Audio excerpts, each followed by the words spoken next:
ਆ ਧੀਆਂ ਦੇ ਜਿਹੜੇ ਪਿਓ ਵਾ ਨਾ ਉਹਨਾਂ ਵਾਸਤੇ ਸਭ ਤੋਂ ਔਖਾ ਜਿਹੜਾ ਲਮਹਾ ਵਾ ਨਾ ਉਹ ਵਾ ਜਦੋਂ ਉਹਦੇ ਘਰ ਧੀ ਦਾ ਰਿਸ਼ਤਾ ਵੇਖਣ ਵਾਲੇ ਆਉਂਦੇ ਆ ਨਾ ਤੇ ਜਦੋਂ ਜਾਂਦੇ ਤੇ ਵਿਚੋਲੇ ਨੂੰ ਪੁੱਛੇ ਨਾ ਕਿ ਯਾਰ ਕਿੱਦਾਂ ਅਸੀਂ ਪਸੰਦ ਆਏ ਆ ਕਿ ਨਹੀਂ, ਯਾਨੀ ਕਿ ਮੇਨ ਮਕਸਦ ਹੁੰਦਾ ਵੀ ਮੇਰੀ ਧੀ ਪਸੰਦ ਆਈ ਕਿ ਨਹੀਂ।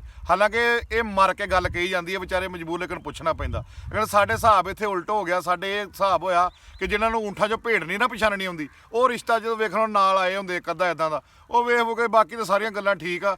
ਆਖੇ ਕੁੜੀ ਦੇ ਵਿੱਚ ਕੌਨਫੀਡੈਂਸ ਹੈ ਨਹੀਂ।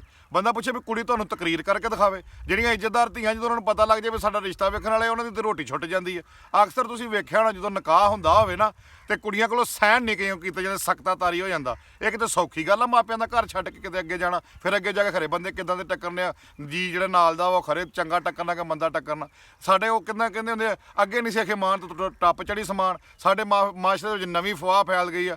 ਆਖੇ ਜੀ ਕੁੜੀਆਂ ਦੀ ਤਾਦਾਦ ਬਹੁਤੀ ਹੋ ਗਈ ਆ ਤੇ ਹੁਣ ਕੁੜੀਆਂ ਦੀ ਕਿਹੜੀ ਕਿਹੜੀ ਕਿ ਕਦਰ ਆ। ਮੁੰਡੇ ਵਾਲੇ ਬੜੇ ਚੌੜੇ ਹੋ ਕੇ ਕਹਿਣ ਡੇ ਹੋਣਗੇ ਸਾਡਾ ਤੇ ਮੁੰਡਾ ਇਹ ਵਿਆਹ ਜਾਣਾ, ਅਗਲੇ ਦੀ ਧੀ ਨਹੀਂ ਵਿਆਹੀ ਜਾਣੀ। ਮੈਂ ਕਹਿੰਦਾ ਇੱਕ ਬੁੱਢੀ ਖਾਨਦਾਨ ਦੇ ਵਿੱਚ ਬੁਰੀ ਆ ਜਾਏ ਨਾ, ਗਲਤ ਆ ਜਾਵੇ ਤੇ ਯਾਨੀ ਕਿ ਉਹ ਪੂਰੇ ਖਾਨਦਾਨ ਦਾ ਬੇੜਾ ਗਰਕਾ ਦਿੰਦੀ ਆ। ਲੋਕ ਇੱਥੇ ਹੁਣ ਸਿਰਫ ਗੱਲ ਇੰਨੀ ਆ, ਲੋਕ ਸੂਰਤਾਂ ਵੇਖਣ ਲੱਗ ਪਏ। ਸਿਆਣੇ ਕਹਿੰਦੇ ਵੀ ਹਰ ਚਮਕਦੀ ਚੀਜ਼ ਸੋਨਾ ਤੇ ਨਹੀਂ ਨਾ ਹੁੰਦੀ। ਸੂਰਤ ਦੇ ਵਿੱਚ ਗੱਲ ਤੇ ਆ ਵੀ ਸੀਰਤ ਦੀ। ਚੰਗੀ ਬੁੱਢੀ ਹੋਵੇ ਪੂਰੇ ਖਾਨਦਾਨ ਨੂੰ ਸਵਾਰ ਜਾਂਦੀ। ਲੋਕ ਇਹ ਗੱਲ ਵੇਖਣੇ ਭੁੱਲ ਗਏ, ਸਿਰਫ ਇਹ ਵੇਖਣਗੇ ਕੁੜੀ 'ਚ ਐਟੀਟਿਊਡ ਹੋਵੇ, ਕੁੜੀ ਦੇ ਵਿੱਚ ਫਲਾ ਕੌਨਫੀਡੈਂਸ ਵੀ ਅੱਲਾ ਦੇ ਬੰਦੇ ਜਿਹੜੀਆਂ ਇੱਜ਼ਤਦਾਰ ਧੀਆਂ ਵਾ ਉਹਨਾਂ ਦਾ ਤੇ ਮਰਨ ਦਾ ਮਕਾਮ ਉਦੋਂ ਜਦੋਂ ਮਾਪਿਆਂ ਦੇ ਘਰ ਜਾਣਾ। ਇੱਥੇ ਨਵੀਂ ਗੱਲ ਹੀ ਪੈ ਗਈ।